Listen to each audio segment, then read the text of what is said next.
Welcome back to Hobby Jogger Elite, and welcome to week 8 of my marathon build, where I will be putting absolutely everything I have into getting a PR at the marathon distance coming up here in the beginning of November. We are almost halfway through the training block, so if you've been keeping up with the channel, I hope you have been enjoying the series so far. The shoe reviews, the gear reviews that have sort of supplemented my training so far, and I appreciate all the support both here on YouTube and on Strava thus far in the training block. And if you're new here, first and foremost, welcome to Hobby Jogger Elite. My name is Connor. It's awesome to have you. Consider clicking subscribe, clicking like. If you're really enjoying the content, you can always become a member of the channel, possibly give a super thanks, but that's beyond what we're talking about today. We are talking about marathon training. This is my favorite time of year every year, and it was a really hot week last week, but things are starting to cool down a little bit. Things are starting to resemble fall a bit more, and that sort of nostalgia-fueled training is starting to kick in here as September moves right along, and I'm having a great time with it. I am running more than ever. I feel as aerobically strong as I ever have as we approach the first and only tune-up of the block. That's right, I have a half marathon coming up here in the third week of September. So September 23rd, I will be running the Susquehanna River Running Festival half marathon sponsored by ASICS. Course looks very interesting, and overall, I'm just happy to be racing again. And we will definitely see what happens there. It'll be a nice fitness check. Not really sure if I'm trying to go all out when it comes to like half marathon type of pace, or if I'll treat it more as just sort of like working into marathon pace and give what I got for the rest of it. That is to be determined, but what is not to be determined, what I think is confirmed at this point, comes as a result of the poll I put up a few weeks back now, where I asked all of you and got plenty of votes, more votes than I expected. When it comes to choosing a half marathon shoe, I presented all of you with 3 different options, being the Alphafly version 1, the Saucony Endorphin Pro 3, and finally the Adidas Adios Pro 3. That is coincidentally the 3 options I have on my hands right now, and I haven't talked about it, but I do have a brand new pair of Saucony Endorphin Pro 3s. And it just so happened that out of the 100 plus votes with a 40% plus win, the Saucony Endorphin 3 were the majority's choice, or I guess in this case, the majority out of the 3 different options. So I'm going to be rocking the Saucony Endorphin Pro 3s for the half marathon here coming up in September. I'm really excited to try that shoe out. I haven't even worked out in them yet. I plan on doing one workout in them prior to racing in them, but just sort of trying them on so far, you know, running back and forth in the hallway of my house, they feel absolutely amazing. But beyond the racing shoes, let's talk about what week 8 of marathon training looked like for me as I ran the most miles in a single week that I ever have. We start off with Monday, and this was Labor Day Monday, which means that I was off work, which anytime, I'm sure you can relate as a runner, that you have off of work, you don't got to go into the office. That means you're getting extra miles in that day, and that is what I did on Monday. I did a medium long progression run, and this was a unique week of training because I wouldn't have my typical long run workout on the weekend. So I did 2 weekday workouts. I don't typically consider like a progression run that doesn't get too incredibly intense a workout or like a full-on quality session. I consider it like half a quality session. So I wanted to make sure I got some somewhat quality work in on that day off of work. So 6:43 a.m. got out for 13.5 miles, average pace of 7:26, about an hour and 40 minutes of running. But the important part was what was actually going on the run. And from miles 1 to 11, I decided to get into a bit of a progression, bringing things down from 7:59 pace in the opening mile down to 6:23 on mile 11 before cooling down a couple miles.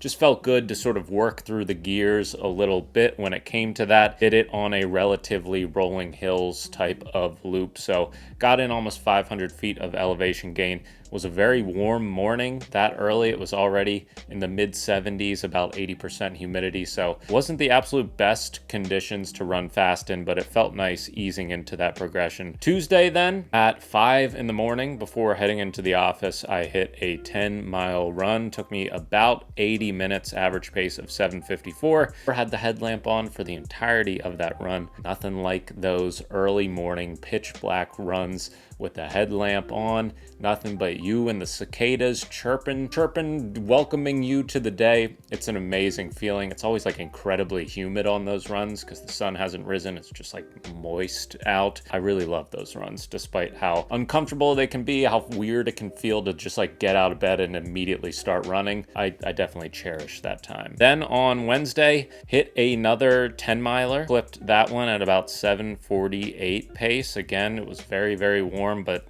we're just getting used to the warmth at this point, so there's not much to report on with it. Ran it in the Rebel V3s, decided to keep it relatively easy. Then I doubled in the afternoon, and it felt like I was traveling through the deepest tunnel of hell. It was so incredibly hot.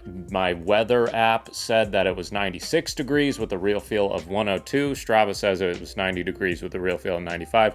Regardless, it was freaking hot.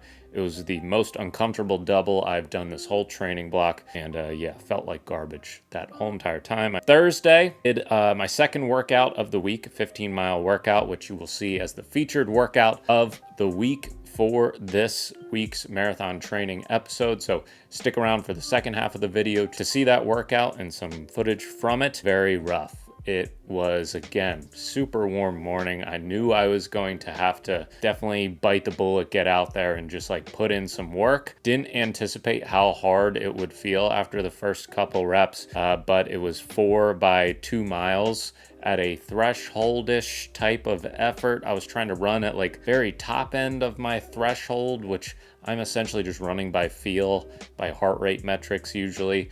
And when it's hotter, that's a little bit harder to hone in on. But regardless, I definitely took it out pretty hard, paid for it in the second half. So if you want to see me suffer a little bit, stick around for the second half of this video. And the next day, on Friday, got in a nice easy 8.36 mile run, about an hour and 6 minutes of running. Keep the effort nice and low because the next day was a very important day, Saturday, my long run day.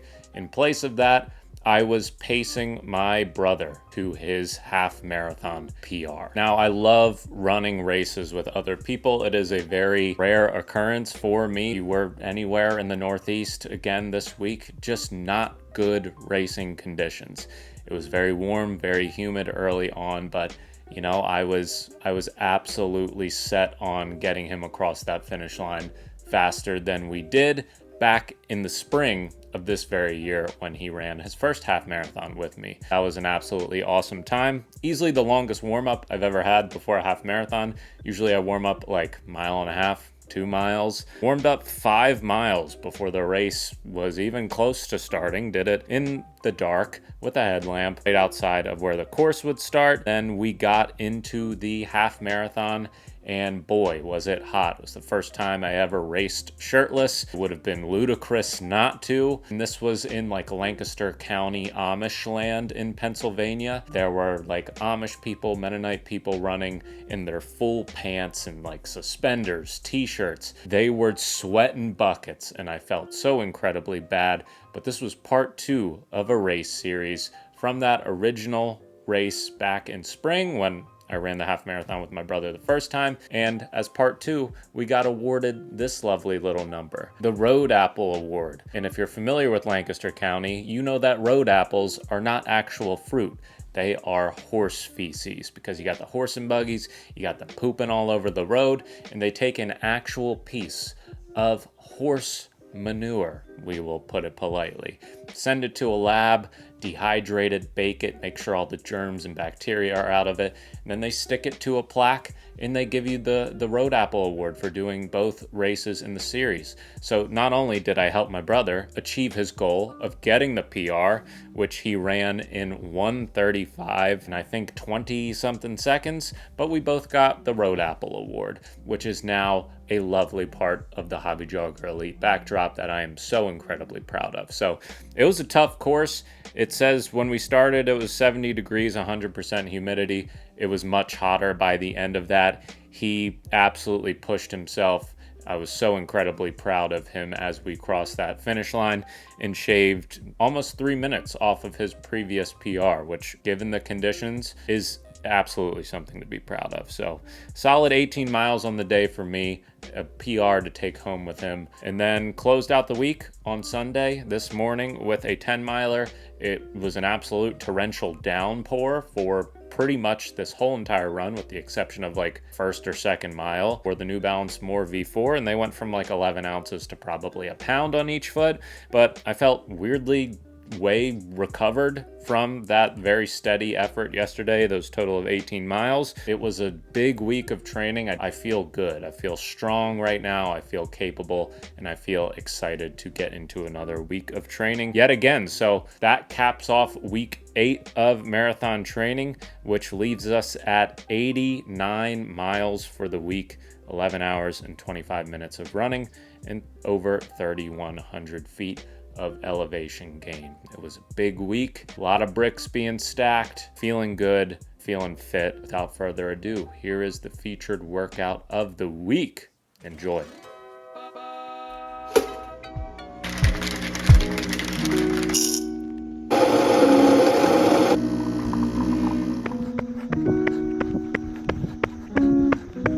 Good morning, everybody. Currently Thursday. Don't usually work out on Thursdays, but a bit of a unique week with having sort of like a half workout on Monday.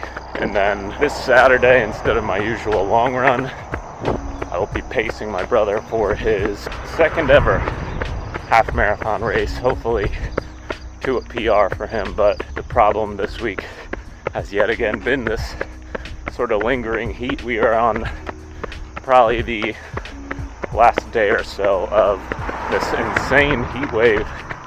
It has reached 100-degree temperatures past couple days, and I think it's supposed to do so again today.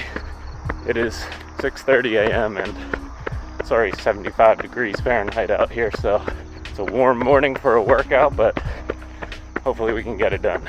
So the idea for today's workout, I'm gonna warm up a little more than 2 miles, get some extended strides in, and then get into 4 by 2 miles prescribed at like a threshold effort, threshold pace. Given that through 3 days of running this week, I already have nearly 40 miles in my legs, as well as a full workout from Monday. I'm gonna give myself a little bit of grace with those paces, especially in consideration of the early morning heat and humidity. So threshold effort is, a pretty relative term when you have all these different factors sort of in the air, but definitely don't want to be racing these reps or feel like I need to uphold a very specific pace on a day like this. Just trying to get some good quality work in today, and we'll get it done. All right, we are a bit beyond 2.5 miles into the warm-up, doing some sort of extended strides over the course of about 200 meters, just to sort of get the legs moving, not trying to sprint, just getting prepped for threshold pace.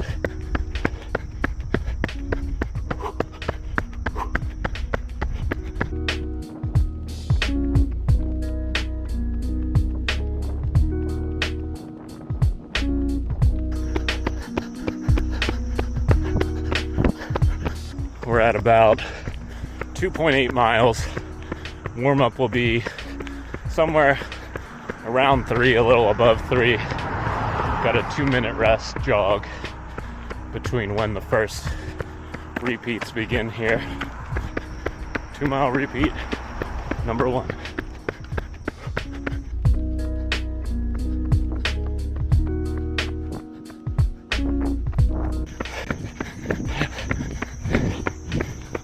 2-mile rep in 11:55, average of 5:57. Second mile was definitely quicker than the first. Got 3-minute rests here for this very hot threshold day. We're gonna find out very soon if I went out too hard doing that 2-mile at an average pace of 5:57. We gonna find out.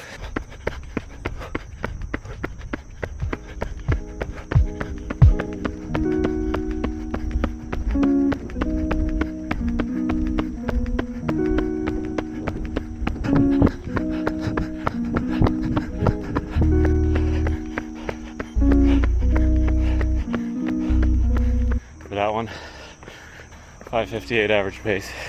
These are taking it out of me. It is so humid, so hot. Definitely letting the ego talk a little bit when it comes to these reps. But at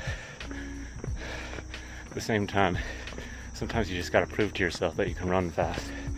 And I did that for the first 2 reps. So if things feel unmanageable after this recovery, we'll dial it back a little bit to a bit more of a conservative pace for this type of workout. But yeah, consistent for the first 2 reps at least.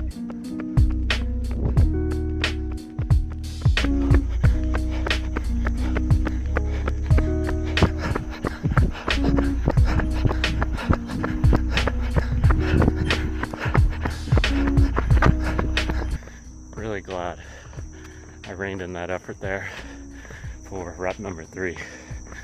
Definitely eased into it and felt a bit more manageable given the conditions here. Absolutely drenched. Went 12:17, which about 10 seconds slower per mile, 20 seconds total slower on the whole rep, but wanted to manage that effort, make it feel a bit more reasonable so that I can actually do the whole workout instead of bailing. And yeah, conserve on the 3rd one so we can see what we can do on the 4th one. That's the strategy there. So we got 1 more rep, about 2 minutes left of this recovery. Let's bring it home. Let's do it.